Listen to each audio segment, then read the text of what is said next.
Donald Trump refuses to do interviews unless he is having his hand held by a Fox propaganda outlet host or being lobbed softball questions by a comedian on a podcast. Donald Trump refuses to sit down and give answers on anything, and we know why. He's in clear cognitive decline, and on top of that he has never been able to talk substance or policy in a meaningful way, and Donald Trump's complete separation from reality and his complete cognitive decline was fully on display today in an interview with the Economic Club of Chicago, in which for the first time in a long time Donald Trump got strong pushback from the host. Interviewing him really confronted him about a whole host of issues: his economic failures, his terrible agenda, and his relationship with Vladimir Putin, and it drove Donald Trump so crazy he started personally attacking him in this fit of anger and rage that I really haven't seen from Trump in a long time. It was an absolute mess. It was horribly humiliating, and we are going to get into all of it. But before we do, if I could quickly ask you to leave a like on this video, and if you haven't already, to hit that subscribe button. It goes a long way in supporting our channel. Now let's get into this first clip of Trump. Going off about that, seeing you brought up tariffs and foreign policy, many people would say the biggest problem with your tariffs is actually geopolitics. You, in your first term, you got some credit for effectively saying that there was a Cold War against China. That's what America was in. If you look at the last Cold War against the Soviet Union, America won it in part because it rallied allies to it. You're talking about slamming allies with 30%, 20% tariffs. Isn't this time you're going to end up trying to rally the West and you're dividing it instead? Isn't that the real problem with tariffs, even beyond all the problems due to the economy, where you keep on bringing up these individual examples, but the overall effect is going to be dramatic? No, the overall effect will be... Answer first about foreign policy. Yeah, I'll do that. How does it help you take on China, turning all your allies against you? Tremendously, because China thinks we're a stupid country, a very stupid country. They can't believe that somebody finally got wise to them. Not one president, Bush, Obama, Barack Hussein Obama, have you heard of him? Not one president, think of it, not one president charged China anything. They said, oh, they are a third world nation, they're developing. Well, we're a developing nation too. Take a look at Detroit. Take a look at our cities. We're a developing nation. We have to develop more than they do. We're way beyond. When asked about trade and asked about his policy failures, what does Donald Trump do? He resorts to the only thing he knows how: petty grievance, personal attacks, talking about Barack Obama, doing his Barack Hussein bit. Because he has nothing to say except for these weird, strange attacks that only resonate with a small bit of his bab base, he cannot answer these questions. And that continues to be clear when he's asked about how his proposed economic agenda would absolutely wreck our economy and is significantly worse than Kamala Harris's policies, which actually focus on investing in the future. And let's take a look at that. Many business people, what they're often worried about is the cost. And the Committee for a Responsible Federal Budget, which is a bipartisan outfit, put out some predictions the other day. If you add up all the promises you've made, and your plans would add $7.5 trillion to the debt. That's more than twice the total for Vice President Harris. You're on course to push up debt up to 150% of GDP. This is a very business-like audience. Why should they trust you with that? We're going to bring the companies back. We're going to lower taxes still further for companies that are going to make their product in the USA. We're going to protect those companies with strong tariffs, because I'm a believer in tariffs. I'm not sure that you are. I don't think you are, but I congratulate you on your career. But to me, the most beautiful word in the dictionary is tariff.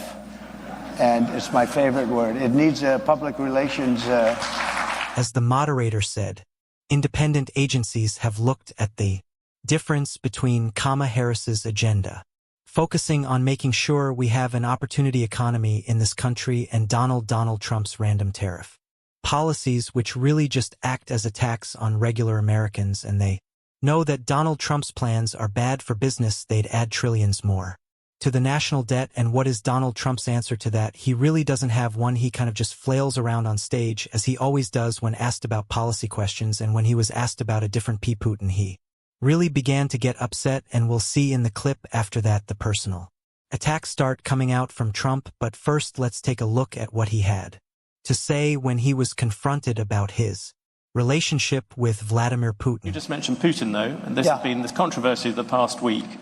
Can you say yes or no whether you have talked to Vladimir Putin since you stopped being president? Well, I don't comment on that, but I will tell you that if I did, it's a smart thing. If I'm friendly with people, if I have a relationship with people, that's a good thing, not a bad thing, in terms of a country. He's got 2,000 nuclear weapons, and so do we. China has a lot less, but they'll catch us within 5 years. That sounds very much like that sounds very much like you did talk to him. I don't talk about that. You talk about talking to Netanyahu, you talk about talking to these people. I haven't spoken to him, but if I did, it would have been smart is the clearest form of a yes we're going to get from Donald Trump. He won't say yes, but that is essentially a guess.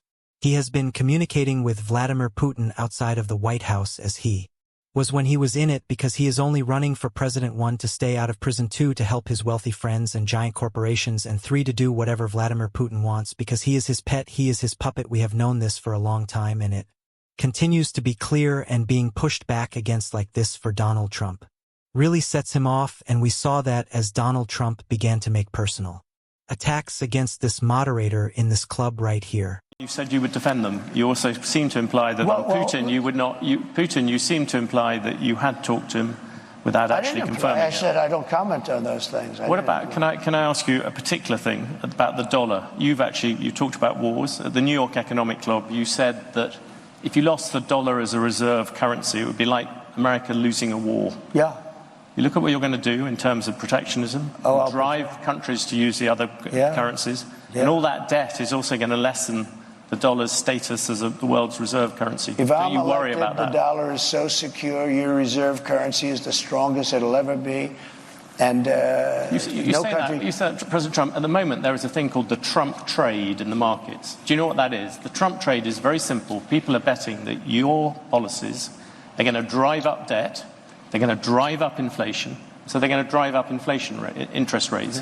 Are the investors wrong? Yeah, I had 4 years no inflation. I had 4 years no inflation. But that was when you had much. I had 4 years. It's better than that. And Biden, who has no idea where the hell he is, okay? Biden went 2 years with no inflation because he inherited from me. And then they started spending money like drunken sailors. They spent so much money. It was so ridiculous, the money they were spending. They were spending on the Green New Scam. The Green New Scam, the Green New Deal. You know, it was conceived of by AOC plus 3. She never even studied the environment in college. She went to a nice college. She came out, she just said, the Green New Scam. She just named all these things. But President Trump, the issue at the markets are looking at the fact you are making all these promises. Latest one was car loans. You're flooding the thing with giving giveaways. But we're going to grow. I was actually quite kind to you. I used 7 trillion. The upper estimate is 15 trillion. People like the Wall Street Journal, who's hardly a communist organization, but you don't know. They have criticized you on this as well. You are running up enormous debts. What does the Wall Street Journal know? I'm meeting with them tomorrow. What does the Wall Street Journal know? They've been wrong about everything. So have you. The man is completely losing it. He is just out of control. He's more deranged, more demented, more in decline than ever, and he can't keep his grievance inside of him anymore. It's the only thing that he can talk about, the things that are upsetting him, the things that make him mad, attacking his enemies. He's been talking about violence against the enemies from within, about stripping media companies of their broadcasting license. This is someone who is filled with rage and just wants to attack, and it didn't just stop with that clip. When Donald Trump continued to get pushback, he attacked this moderator again, and we can see that right here. Overall effect could be massive in terms of the economy. I agree it's going to have a massive effect, positive effect. It's going to be a positive, not a negative. Well, let me just tell you. Let me tell you. I know how committed you are to this, and it must be hard for you to, spend 25 years talking about tariffs as being negative, and then have somebody explain to you that you're totally wrong. It'll have a negative. It will have. Donald Trump is absolutely going to wreck our economy again. If you were to become president, it is what every independent agency, it's what Moody, it's what Goldman Sachs, it's what the Wall Street Journal, for God's sakes, has said about Donald Trump's economic plans, that they're bad for business. It's why we see Fortune 500 CEOs coming out against him, because they know he would destroy our economy because he is in such decline. And it's not just me saying that, it's Not just other Democrats, it's former Trump officials, as we can see in this clip right here. Look back and watch videos of Trump in 2016 compared to videos today. If you watch one of his rallies, it's abundantly clear to me that he's lost his fastball a bit. I mean, no one would ever argue that he was the most eloquent speaker. Let me be clear. But it does appear that he is meandering and rambling more often, and he's having obvious moments of... Donald Trump is now attacking the moderator of this interview. He was attacking President Obama. For some reason, we've seen him repeatedly attack the city of Detroit. This is the worst-run campaign of the worst candidate in presidential history. This is a dangerous and deranged individual, and we need to make sure we stop them. We're going to do it on November 5th, and we're going to be talking about that every single day on this show. And if you want to support that, as always, you can hit that subscribe button, you can leave a like on this video, and if you're stuck around at the end, you can drop a blue heart in the comments. And until next time, I'll see you soon.